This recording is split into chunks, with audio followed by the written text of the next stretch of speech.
La Maison de la Culture, c'est vous. Ces mots, André Malraux les prononçait ici même il y a 60 ans. Ils n'avaient rien d'une formule.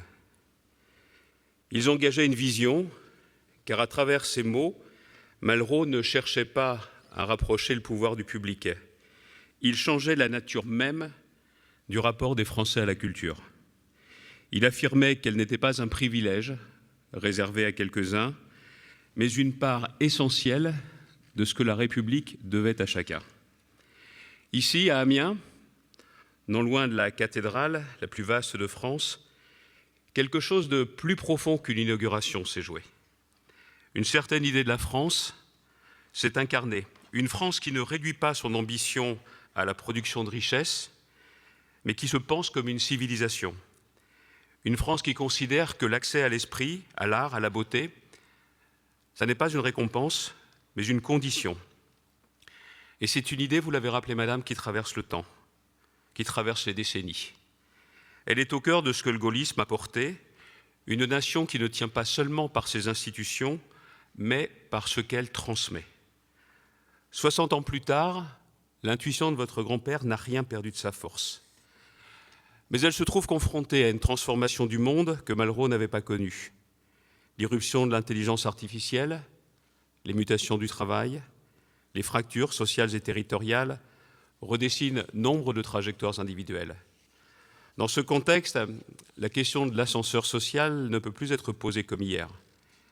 Elle ne se limite plus à l'accès à l'emploi ou à la progression des revenus. Elle touche aussi à la capacité de chacun à comprendre le monde dans lequel il vit, à s'y orienter et à ne pas en être spectateur. C'est là que la culture retrouve toute sa portée. Non pas comme un domaine parmi d'autres, mais comme ce qui permet de ne pas subir. Elle donne des repères, elle forme le jugement, elle ouvre des possibles que rien d'autre ne peut ouvrir à sa place. Lorsque Malraux évoquait cet enfant de 16 ans, si pauvre soit-il, qui devait pouvoir rencontrer les œuvres de l'humanité, il parlait déjà de cela, de cette rencontre qui parfois déplace une vie tout entière. Aujourd'hui, cette exigence doit être réaffirmée avec une force nouvelle. Car le risque n'est pas seulement celui des inégalités matérielles, il est celui aussi d'un décrochage plus silencieux, plus insidieux, plus profond, entre ceux qui disposent des clés de compréhension et ceux qui en seraient privés. C'est pourquoi l'enjeu n'est pas de préserver un modèle, mais de le prolonger. Ce que Malraux a ouvert, nous devons le continuer en tenant compte du monde tel qu'il est devenu. Cela suppose donc d'articuler la culture avec les nouveaux outils, d'ouvrir les mêmes portes à une génération qui n'apprend plus de la même façon, qui ne lit plus de la même façon, qui ne crée plus de la même manière. Ce travail, nous avons voulu commencer à l'engager dans cette région, non pas en opposant les lieux prestigieux et les territoires éloignés, mais en cherchant à faire circuler les œuvres, les artistes, les expériences, en créant des conditions de rencontre là où elles n'existaient pas. Et quel formidable bel exemple que cette fête sur le parvis à l'intérieur, Romaric. Avec ce mariage, des expériences, des générations, des différentes conditions.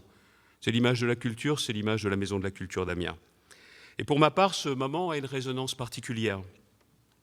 Il y a 10 ans, presque jour pour jour, c'était un samedi en fin d'après-midi, j'étais déjà ici, à ce pupitre impressionnant, pour célébrer les 50 ans de cette maison. J'étais avec Gilbert, qu'elle Laurent a succédé, et la région des Hauts-de-France venait de naître. Elle était encore une promesse pour certains, plus qu'une réalité, et il nous revenait de lui donner un cap. C'est aussi ici même que j'avais affirmé une ambition simple, faire de notre région un territoire où la culture ne serait jamais périphérique, où elle aurait toute sa place dans la vie des habitants, où elle ne serait ni réservée ni lointaine. C'était facile pour moi. Je ne partais pas d'une page blanche. Nombre de responsables politiques avant moi-même avaient fait de cette région une terre de culture. Mais 10 ans plus tard, alors que nous célébrons à la fois les 60 ans de la Maison de la Culture et les 10 ans de notre région, je mesure une partie du chemin parcouru. Non pas à travers des chiffres, même si je sais qu'ils ont leur importance, mais à travers de ce qui s'est peu à peu installé. Une présence culturelle plus forte, plus proche, plus vivante. Ce qui s'est construit ici, grâce aux acteurs, grâce au public, au fil des années, ne relève pas seulement d'une politique régionale. Cela dit quelque chose de beaucoup plus large. la possibilité de maintenir un lien entre une ambition nationale et des réalités locales, de maintenir un lien entre ces terres du Vimeux et le cœur de cette capitale régionale, entre les gens qui vont bien et ceux qui vont moins bien. Car au fond, ce qui est en jeu aujourd'hui dépasse largement cette maison, et dépasse largement cet anniversaire, ce formidable anniversaire. Dans un moment où le doute s'installe, où certains ont le sentiment que leur trajectoire se ferme, il nous revient de donner de la lisibilité et peut-être aussi de la confiance.